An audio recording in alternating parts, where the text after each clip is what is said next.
éternel azaloku muna kombo na Yesu Marcel le bananzambo elataki nzoto bana mama bola eke bo s'abonner bo cliquez la cloche à notification pour partager na pesi bino bambote de partout place beaucoup tani bana mama nazo bandana nous lelo tozana ba séquence ebele ya ba vidéo mais na pesi bino na nous botala likambo oyo balobaka peur kobanga ezeloko mabe kobanga ko bebisela yo vie kobanga et to eko remarquer mingi ba chrétien mingi bazali na esprit ya peur. Lelo yo so batumi bazo ba difficulté na vie na bango ezali po bazali na peur makasi peur ezake loko moko mabe ko banga ya ngwana to china no video to bandi to samba video ebele ndeko nanga ko zapete po esengo ezali awa ko zapete po okomona makambo akafukafu mususu ko fungola o misu mususu vraiment ekolongola yo na ko banga pe ko fungola clé ya vie na yo simba bokebi to. Oh mon ami, n'aie pas peur.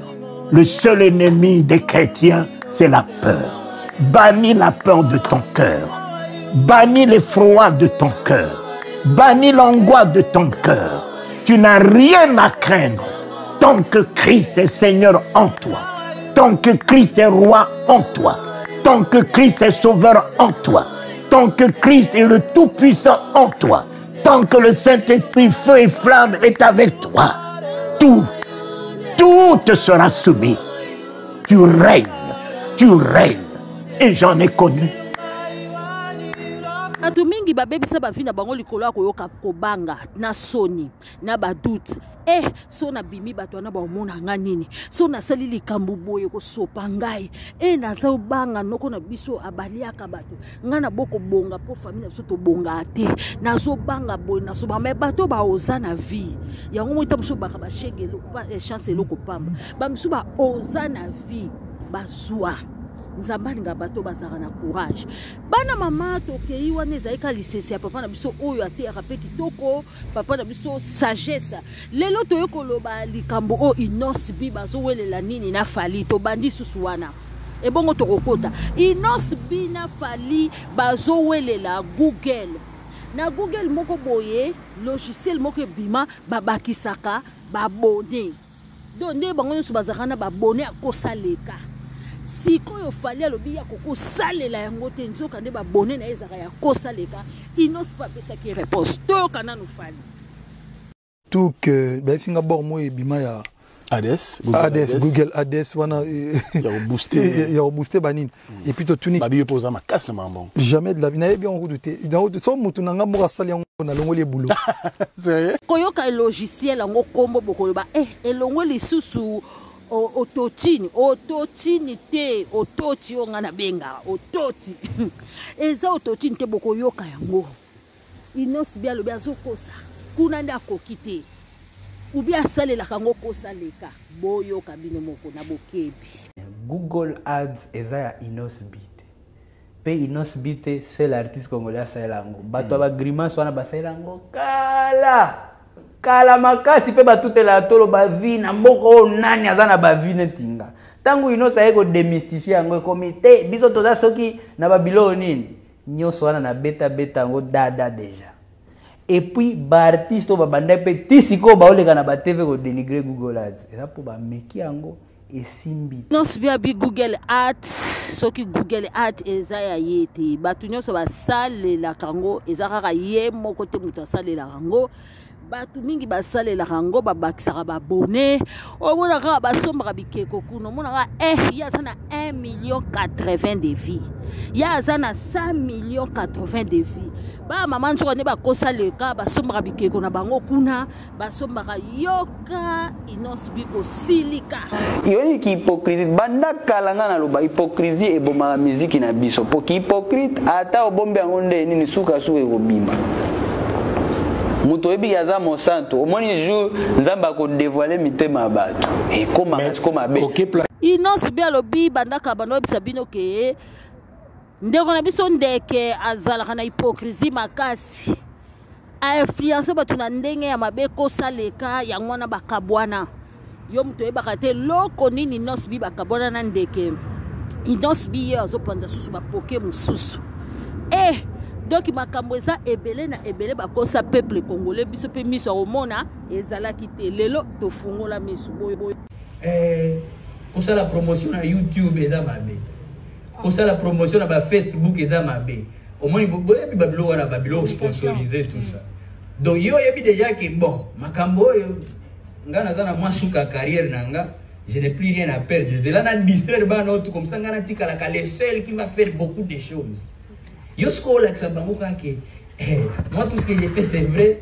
ya batu mususu nyonso eza lokuta tu cherches quoi si c'est pas la jalousie si c'est pas motema mabeka ya otala bana wana tu batala on TV ba reva yo so si bango eloko ebi ba ozala faible et puis ba faible belé bazana on mona ba jeune te belé ba 3 j'étais na ba réseaux sociaux ka commenter moko apamba pour na commenter vous doit la poste na Panzani wall bandi ko like ça donc au bossa ina batu bazo produire ba pesa en tout cas penza fali azali susu na chance te to yebite inos bia komi na suka ya carrière na ye azaya kokita est-ce que za ya solo to za ya solo te ye wana azobeta Bercy mais ba combattre ba lobi nini est-ce que akobeta yango est-ce que ye pa loba ke akosenga ka ba combattant pardon te akodefia ka bango tina suka ba combattre ba lobi nini pona fali Bercy ya fali boyo kana bokebi depuis bana abina kaka loketo moko atanga ikolo loketo na changer ba danse ba sundama ba pose dracre mais abina kaka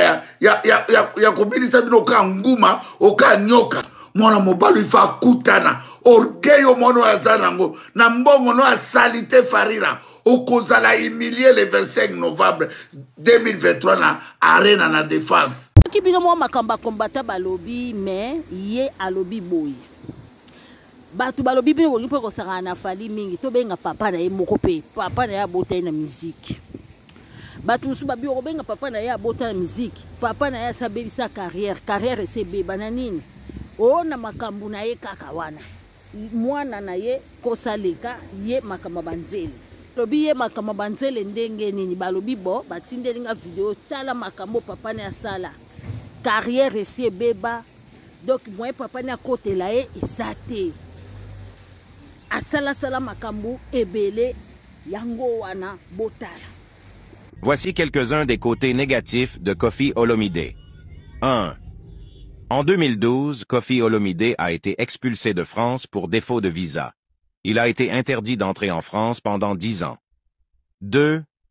Koffi Olomide a été accusé de violence conjugale par plusieurs de ses ex-femmes et concubines. En 2014, il a été condamné à 18 mois de prison ferme pour avoir battu sa femme, Aline Mbao. En 2022, il a été poursuivi pour agression sexuelle par une jeune femme de 15 ans. 3. En 1999, Koffi Olomide a été condamné de prison ferme pour trafic de drogue. Il a été libéré après avoir fait appel de sa condamnation. 4. Koffi Olomide est accusé d'abuser de son pouvoir sur ses musiciens et ses danseuses. Il a été accusé de les séquestrer, de les maltraiter et de leur faire subir des pratiques occultes. Ces controverses ont terni l'image de Koffi Olomide, mais elles n'ont pas empêché son succès musical. Il reste l'un des artistes les plus populaires d'Afrique. Kutu papa na ye balakisi nde bakote négatif ya papa na ye balobi ye moko mwana boya bana na ye asambwisa bana na ye aswana na bana na ye na miso ya bato papa kuna kosambwisa mwasi ya ndako na bana na ye na miso ya bato yango mwasi ya ndako alongwa akoya kutu kosala ni bakoyokele te bandeko na ngai tolobaki peur na vie eza mabe tala lelo oyo Muzeki Ndingu tozolakisa bino makambo kokamwa Muzeki Ndingu azali saper oyo feregola abimisi ye na miso batu nyonso bakomi kaka Muzeki Ndingu bana mama Muzeki Ndingu aza mobali kitoko mais azali na ye tai na ye ya bien mais batu musu babenga ngo mukuse mais Muzeki Ndingu azaki na peur tazaki na courage talaka Muzeki Ndingu ndenge ye kutu aza moyenne de taille mais aza na succès koleka bato okutu basana ba 1,80 m nini parce que Muzeki Ndingu aza na complexe d'infériorité te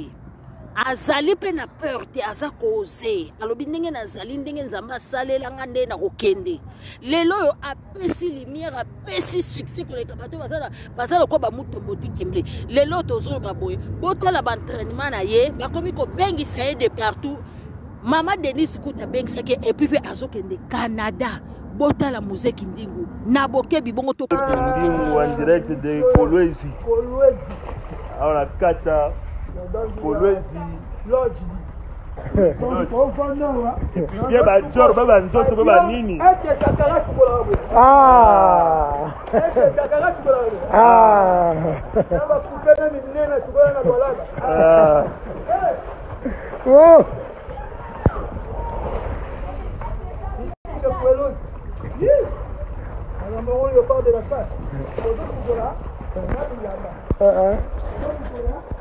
Kachari au Sambwe.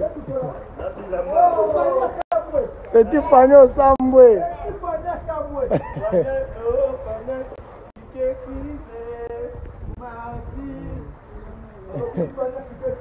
Mani Kalambai. Mani Kalambai. Président Yohana.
Bonjour, Mouzeki Ndingu, je suis là.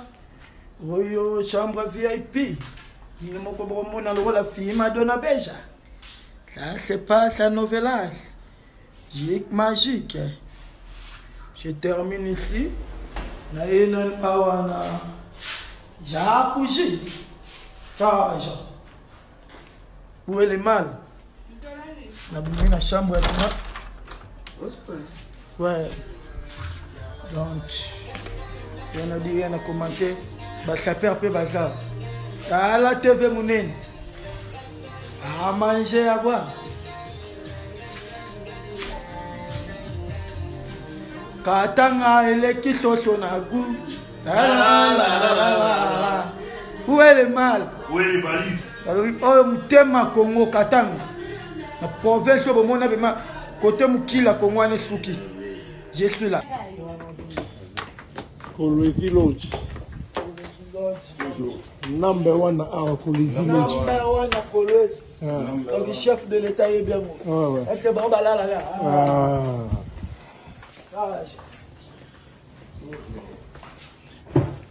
Est-ce que bon là? Ça, c'est le chambre de président Mounding. Ici, c'est moi, donc rien à dire, rien à commenter. Suite présidentielle. Toujours. Maman Denise Niaké, Fatih Berton, Maman Fifi Masuka. Tala, maman Mémé. Mémé. Oui, ouais, il peut voir là-bas. Juste dedans. Toujours. Ah ouais. Sinaka déjà approché. Maman Fifi Masuka. T'as le degré. Sans maman Fifi Masuka, Lola, c'est comme café sans sucre. Café sans sucre. Lola sera désert. Maman qui pense à la pauvreté des autres. Maman, Fifi, Masuka. Ça va, Binoumbo. Toujours continuera. Avec soumettre féminin. Donc, et puis, on a dit VIP, VIP, VIP. Katana, ah, on a la Zambie, VIP. Président. On a la Coloise, VIP. On a la Takani, VIP.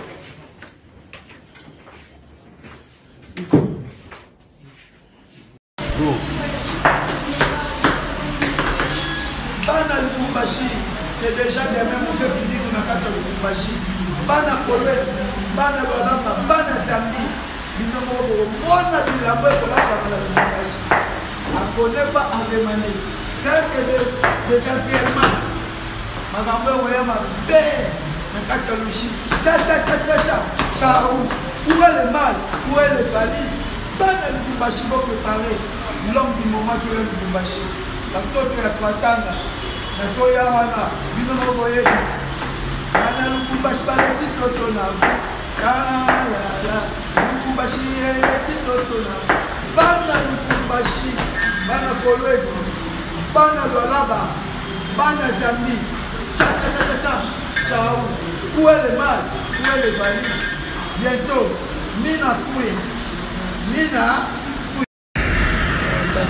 déjà avion wana dans la kacha mulongo bien déjà bientôt nous akena Lubumbashi bana Lubumbashi atoto Lubumbashi mina kuya kacha Lubumbashi talaka ba yo chauffer avion avec chauffement toujours trésor pour tout ya gaga Zelini Wadoya Papa Fatim Kala Vitok Junior Tambote il était dans la partie. Et peut-être à Ziouate, chacun se touche chez le coiffeur. Voilà Bumba. Rouge pour la famille. Rouge. Collègue. Ok. Lubumbashi. Accident Mukala Vitoko. Avec Vitoko.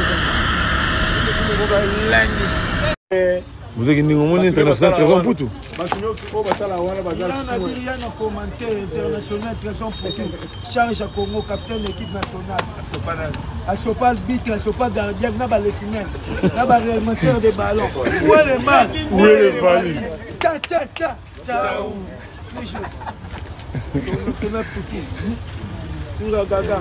Toujours. Toujours. Range à Kilelo. Un bon dimanche à Lubumbashi.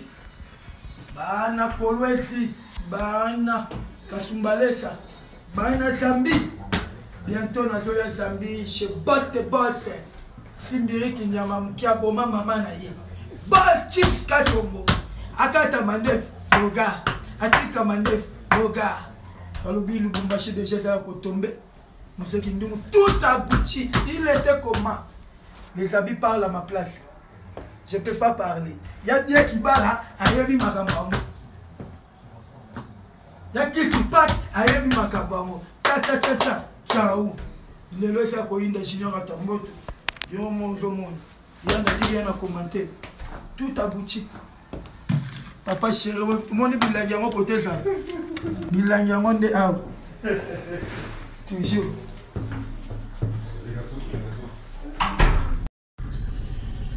Ouais, je suis avec Maya na carne biso donc il parle de la chape. Ah ouais. Où est le mal? Où est les valises? Attends, boy déjà toto chauffé car. Ouais. On a dit rien à commenter. Mutuka boy bazu wapi. Nyo chapeau na faire gola. Papa Hervé, Papa Mathias. Bana ya Paris, bana ya Londres.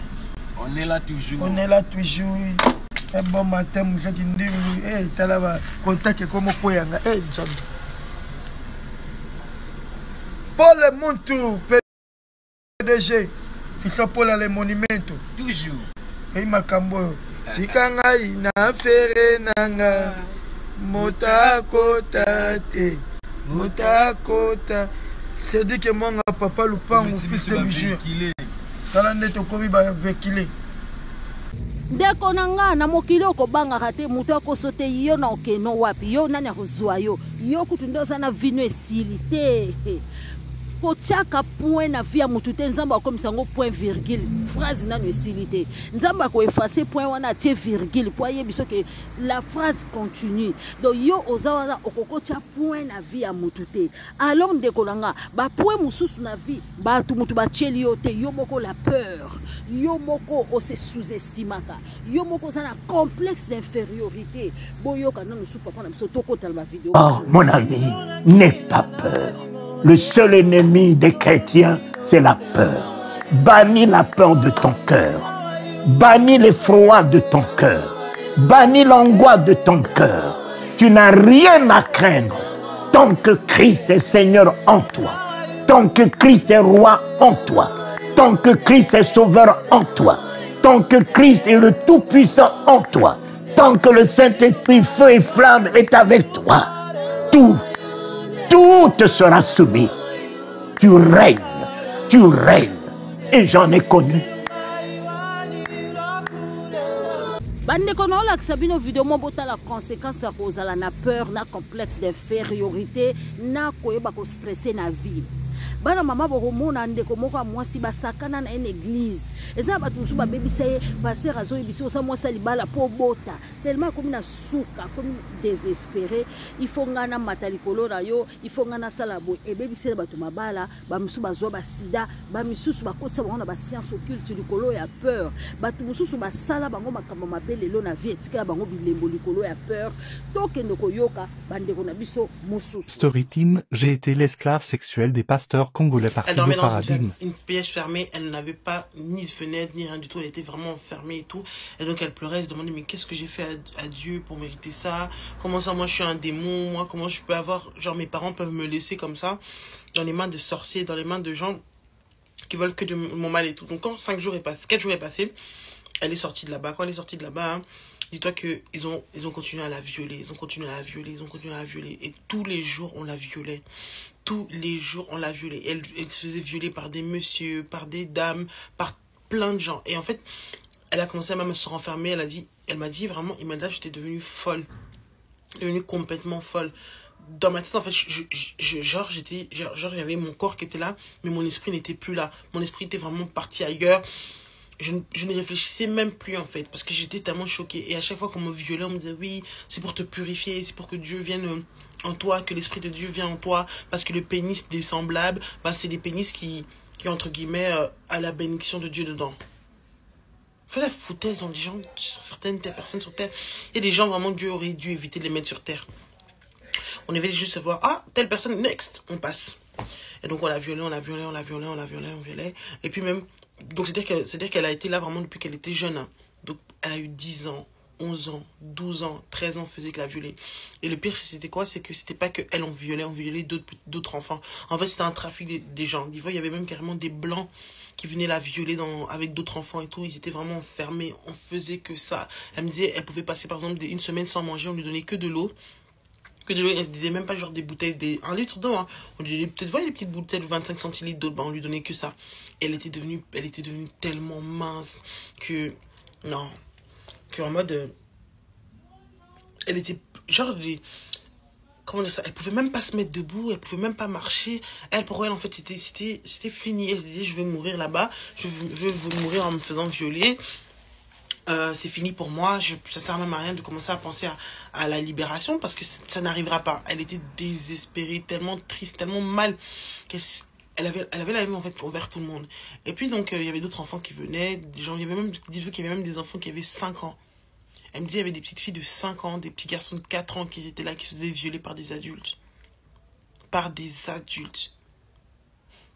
C'est une dinguerie. Quand je vous dis vraiment, waouh. Et en fait, et le dimanche, c'était genre en mode des sacrifices, genre en mode le dimanche, ils se mettaient autour d'elle, et d'autres enfants et tout, ils commençaient à lui lancer de l'eau bénite, ou des trucs, je sais pas, c'est même pas de l'eau bénite, c'était de l'eau qu'on jetait sur eux, et on était en train de tourner, limite, c'était devenu une secte, c'était vraiment en mode, vous là, vous allez être abusés. Et puis le truc, c'est que dès qu'elle a eu 17 ans, on l'a jetée dans la rue, genre en mode, on l'a jetée, on lui a dit, ouais, en fait, t'as fini d'être délivré, on n'a plus besoin de toi.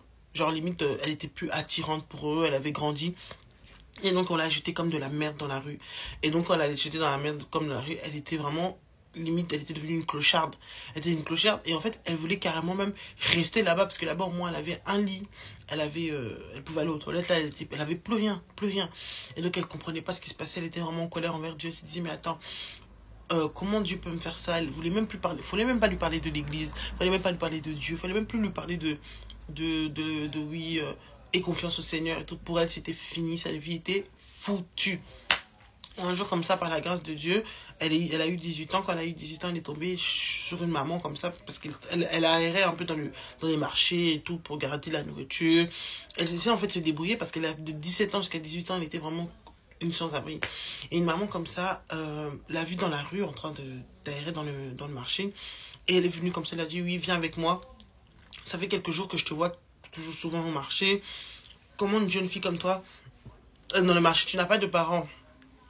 Elle a dit, non, j'ai pas de parents, j'ai personne et tout ça. La maman a dit, oh, viens avec moi, je vais t'amener chez les sœurs. Elle a dit, hors de question. Quand elle a entendu sœurs, église, elle voulait pas. Elle a commencé à piquer une crise, elle a eu vraiment peur en mode, ces émotions du passé étaient revenues en fait. Elle ne voulait pas. Il fallait même pas essayer de lui faire comprendre. Oh, viens avec. Elle ne voulait pas. À un moment, elle a dit, ok, pas de soucis, je t'amène pas chez les sœurs, viens chez moi. Je vais te faire, tu vas manger quand même un peu parce que ça se voit que tu es très maigre. Ça se voit que tu n'as pas mangé depuis quelques jours. Donc elle va chez la femme là, elle se lave là-bas, la femme la nourrit. Vraiment, elle n'a pas compris comment cette femme, autant gentille, elle n'avait rien à lui donner. Une fois, elle n'était pas obligée, mais cette femme l'avait remarqué depuis un moment. Donc elle est partie chez elle et tout ça là, on l'a lavée. Au début elle hésitait, hein. J'avais oublié de préciser qu'au début elle hésitait, mais finalement elle se dit, il n'y a pas pire, au moins si on me recapture, je serai dans un toit. Et donc on l'a remis là-bas et tout. Enfin on l'a mis chez elle, ils l'ont lavé, ils l'ont donné la nourriture et tout. Et la fille en question qui était là, c'était une maman qui priait dans une église catholique. Et donc elle a appelé une sœur et tout. Et elle a dit à la sœur, oui, regardez, il y a telle fille qui est là, chez moi. Je vois qu'elle a subi quelque chose qui est traumatisant et tout. Venez la voir. Quand les sœurs sont arrivées, quand elle m'a expliqué, elle a pété une crise. Genre en mode, elle ne voulait pas, elle criait. Il fallait pas lui parler de Dieu, elle voulait même s'enfuir et tout. Et par la grâce de Dieu, ils ont réussi à l'apaiser et tout. Ils ont dit, non, nous, on n'est pas là pour te faire du mal, on est là pour t'écouter et tout. On n'est pas là pour te faire souffrir. C'était des sœurs des blanches. Hein. Et donc, une des sœurs, comme ça, c'était des sœurs qui habitaient en Allemagne. Et une des sœurs a dit, oui, je vois que tu as subi beaucoup de choses et tout. La sœur a commencé à l'aider, à l'accompagner, à la suivre et tout.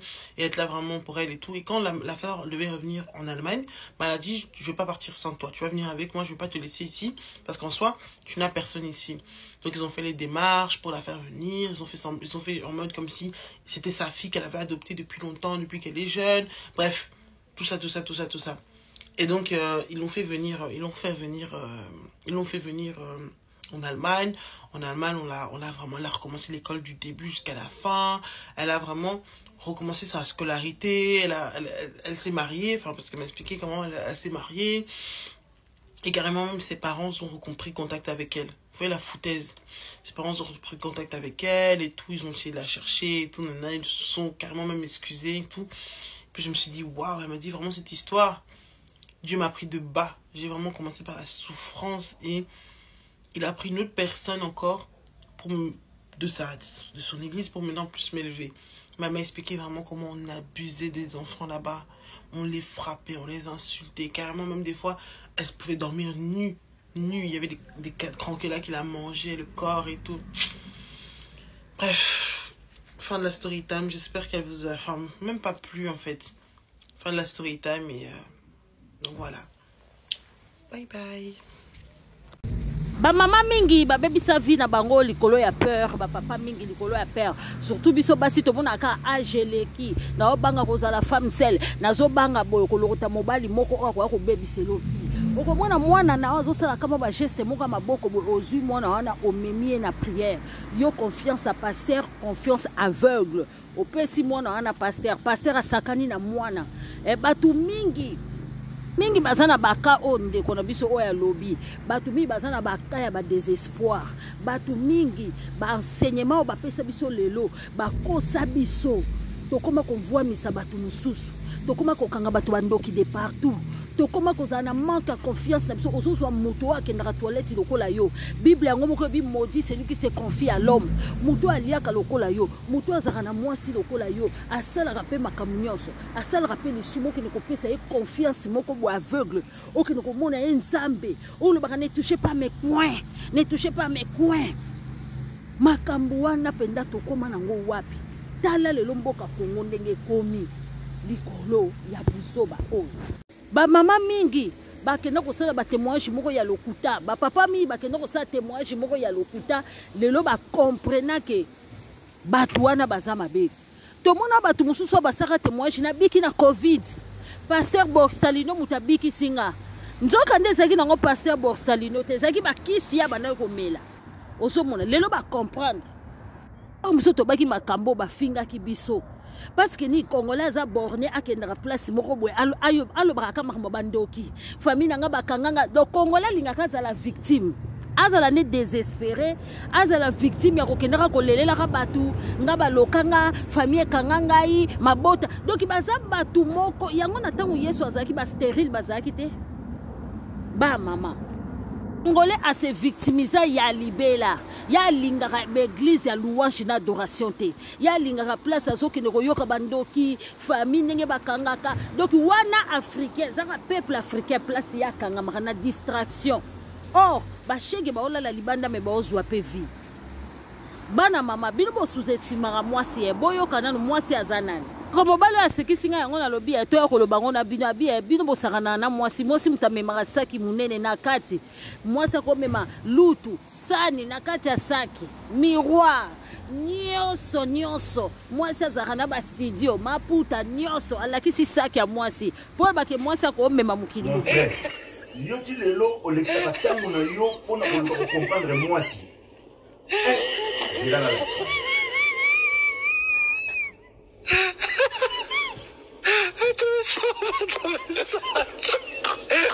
omoni oyo saki na bango omoni oyo saki na bango azofungolanga na ye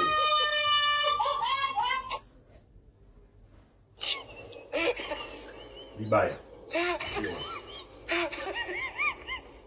omoni omoni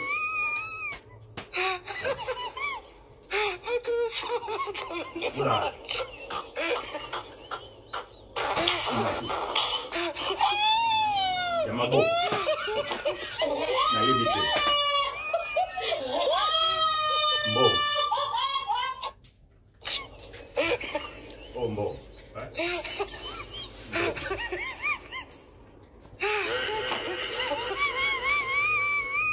Oi, yaba pièce. Mbongo lisusu. Oh, ma pièce.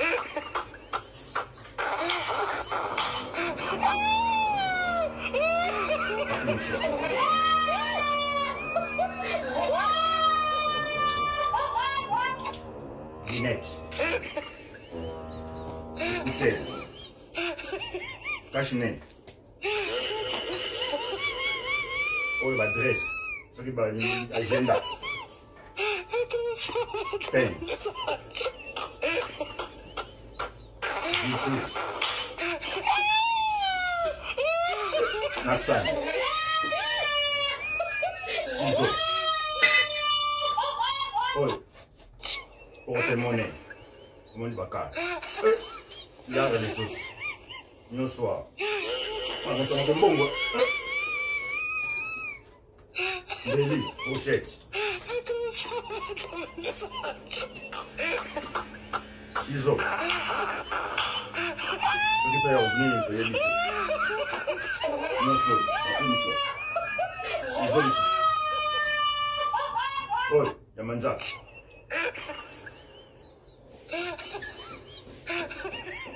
Parfait. Bic. Stylo.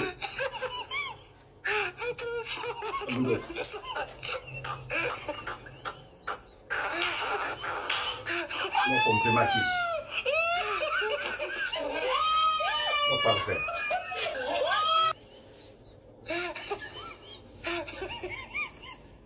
Oh, ma carte. Ma maison, c'est ma maison. Kirdak. Kirdak. Kirdak.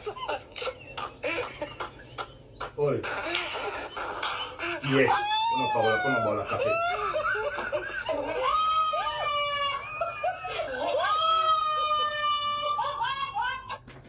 C'est quoi, Moni? Nous t'avons aidé, nous comprendre. Hein? Bato même ma kumba na mokilo et bazarabana. Bato maboma. C'est quoi après bato maboma? Ah, combien? O comprendre bangote. Ni sarata nguti. Banda ki me sale la tango na yo, tala vina yo. Bango. Coupas. Omoni sac ya mwasi ya ogoboya. Sac ya mwasi koko lelisa yo. Par ailleurs, peut être que ba maman musuba ole la mibali nyonso ba kiminda ku o mibali ya mabe ya irresponsable. Po ba moni septembre ba papa bana o ba bote bipai na bipai ba kangi ba téléphone. Po ba moni za septembre ba boyi ko sala rentrée scolaire boyo. Bonjour mes loulous, bonjour tout le monde. Les responsabilités de père congolais me dépassent. Je ne vais pas généraliser. Les responsabilités de père de mes enfants me dépassent. Bato na bota na bino bana. Irresponsabilité na bino zo dépasser nga. Bisika obo vanzi bino mibale kuna. Boye bitene bozana ki rentrée scolaire et banda ki depuis le 29 août. Et c'est ngai penani na zabe fona osela bino vidéo na TikTok. Ngai penani na zabe fona osela bino vidéo na réseaux sociaux. Est-ce que na ba téléphone na bino na bengi bino te? Est-ce que bino monde bozana bozo mona bana bato msuteni bazo kende ba classe? Vraiment, c'est quoi ce genre de comportement? Ce genre de comportement, c'est quoi ça? N'habite so bobote là-bas, na bino social, tout l'État, tout bobote là-bas, na bino gouvernement, c'est quoi le problème? Et puis, bah, na bino, ce qui m'énerve quand il parle de vous, bah, ah! Ezara Rabongo, mibali mususu pe responsable, bravo na bino obo sa rentrée scolaire bana bino lobi obolo na ki boko buka ba papa belé ba sunga bana te ba yoko buka kaka na tangu bana bakoli eza triste eza malamu te bane konanga par ailleurs pe balobi Jaël Show moi sur choko etike na défaut balobi tellement kokola elongezo kota lisusu choko te Jaël Show asiliki seli bato ba fanatique a rebo ba tele bi balobi fo ba finga eka muswamba na ye kilesheki na ye toyo pataka Jaël Show yo tellement na suka équipe nationale fiali tungulu yo finga rebo yebite mutazana le passé na rebo le passé na kitoko aya internet bimina ba misère kombo suka ngake suka na non sibi star munene baboti mwana bavandi azo vivre bien ko le kayo j'ai les choses ana tango lorsque le passé na yo oyunga na fui d'ici le sali kindumba okeko luka barman ya kuluna aboti omone le makasi lo kwa mutali boma opesa ba mama no baboko laka okitina kinduma ya kisasa wana uzaka na internet ok luka jigolo moko ya mutateta ofuti mbongo apeso maladi tela jigolo nga tema na tv kuna luka mutaka etake Grèce atelema ka bona maladi na ye tela fia zozo o danser za madilu o abinaka polo yoko bota reboti yo gel yo bota reboti tika rebot tranquille rebo vivre bien tela tukula na Daniel na bomona ki bongo ko sosola o ba sosola ki Jaël Show na makambo ya kota ke parebo balobi Jaël Show mama tika mwana ya batu tranquille tika mwana ya batu tranquille likambo nini na mwana ya batu to yebite couple rebo elingi nini na bato bakoti siko boko takuna botala ko suana ya yena fali ezane bandeli kuna to yebite makambo nini yango ka bande konanga tozo clôturer pona kolobaka ke soki osana likamoka kosala salaka monike ekobimiso nzela kotala misa batu te kotala te batu baoloba kotala te batu mingi balobaka terme biso nde toyaki kotika bango na mokili te bango baba courage kotika bango te bango balongola soni tolobi te so longoli soni okomansa makambo n'importe comment non mais bango baba courageux baola mukana tongo bakeka yo tangu yo zolala bango bao telema tangu yo zotika ndaku salite bango bao bongisa ndaku tangu yo zo sala boy bango bazo sala boy bango baba courage bazo kanga mutema batika libala moko ya bosoto libala moko ezo dénigrer atika camarade moko ya bosoto camarade moko azo dénigrer yo mipesa na camarade wana lelo abebiseli yo vie lelo okoma mbanda na yo okoma kolela courage oyo linga koloba na ye kende nalingi su te lelo camarade ana abaluseli yo mokongo aba yo mwana mama nanga yo mwana mama nanga okoma kolela lelo bato mosusu bakoka koloba na bamama likelemba te totraite makambo botie mbongo mama likelemba meli bino asali bino baje obetele bamasolo na okomi kobanga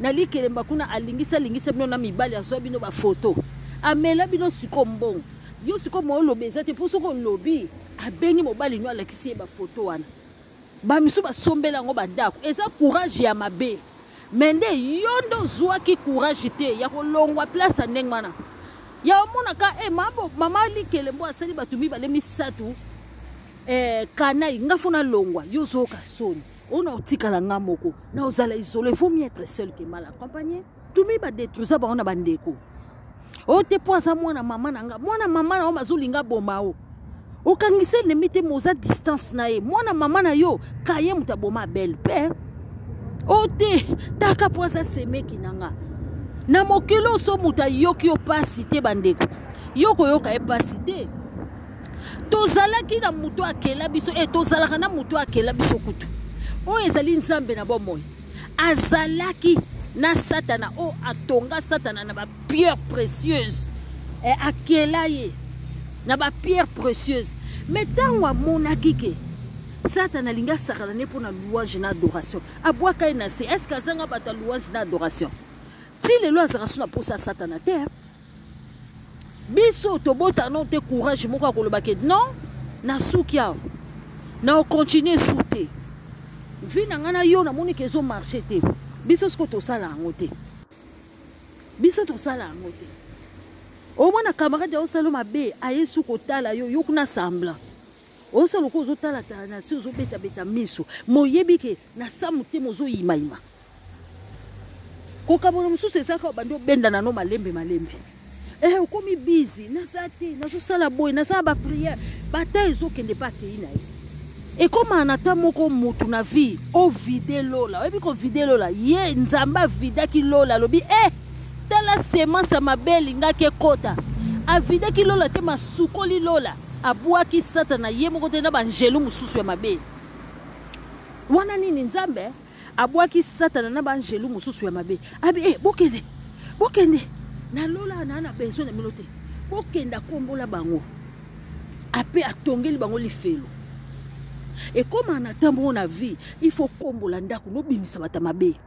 Bato bako freiner on a vie. Bato yo balinga bonheur na yote. Bato bakosa ko ki camarade be baraba camarade na yote. Bakosa ko ki ndeko me baraba ndeko note. Na moko il faut ko kombola ndako bimisi bata bongo. Donc ko sunga yo. Okomona pe venir changer. Okomona pe bato wana bakomi nini musika na yo zalaka na bitudo ata place ozo sala so moni ba collègue no balinga kote koloba mingi te zalaka na bitudo okanga munoko zo loba mingi te ozo yoka kaka ozo tala place bato balinga kote ozo prier pe po ba obwake lo ba zonde ba onde ya mabe ozo la donc ndeko nanga longola peur longola ko yima longola ko se sous-estimer au vendra boy et na koma loko amwana mawa ozana télé na otala okoti YouTube no otali osukoli basani no bongami mukolo kembo na nzambe kokota na ndaku na yo oyebite mukolo yo kozwa eloko yo lingaka na vie oyebite mais entre temps na nous faut ane sengo po sengo ya okuta yo tolbaka le malheur ne vient pas seul mais le bonheur aussi ne vient pas seul mbabokebe okalikambo yo tangu yo fandaka mawa oyimaka obendaka malheur pour malheur yaka place souci ezali abaksango comme AVC mais tangu yo zake sengo ozaka na kimia okomona bonheur ekoya po soko za kimia okomona pe mapamboli ekotaka mais soko za koyimaima okomona mabe kokotela yo ete ya yo ndeko nanga partager like nzamba pambola biso.